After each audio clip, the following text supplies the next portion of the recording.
This is the Sidelying short lever internal oblique hold. So what we're going to do is we're going to have our knees bent more or less at 90 degrees and our hips somewhere at around 70 or so degrees, 70 to 90. 90 is probably going to be a bit too high here, so you'll probably have them somewhere in between, maybe up to like down to 45 or 50 or so.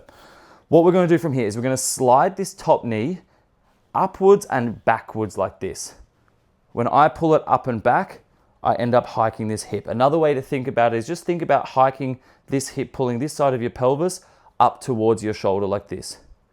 And then what happens is I can feel that the hip's higher, it's being pulled up by my core muscles here, and I can just feel a little bit of my adductor or inner thigh. You may or may not feel that.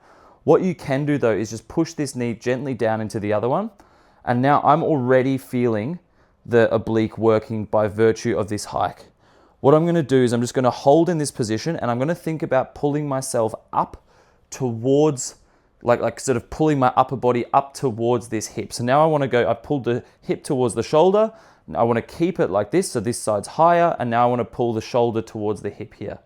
So again, I've still got my hips a little bit open, and what's happening is I'm just pulling myself away from this arm, and I can feel that oblique really working. If it's really easy, if you're really struggling, you can start this high.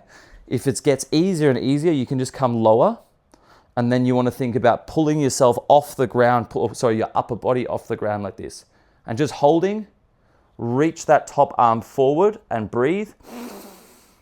And you're going to feel that left oblique or this top oblique here start to really burn and contract nice and tight.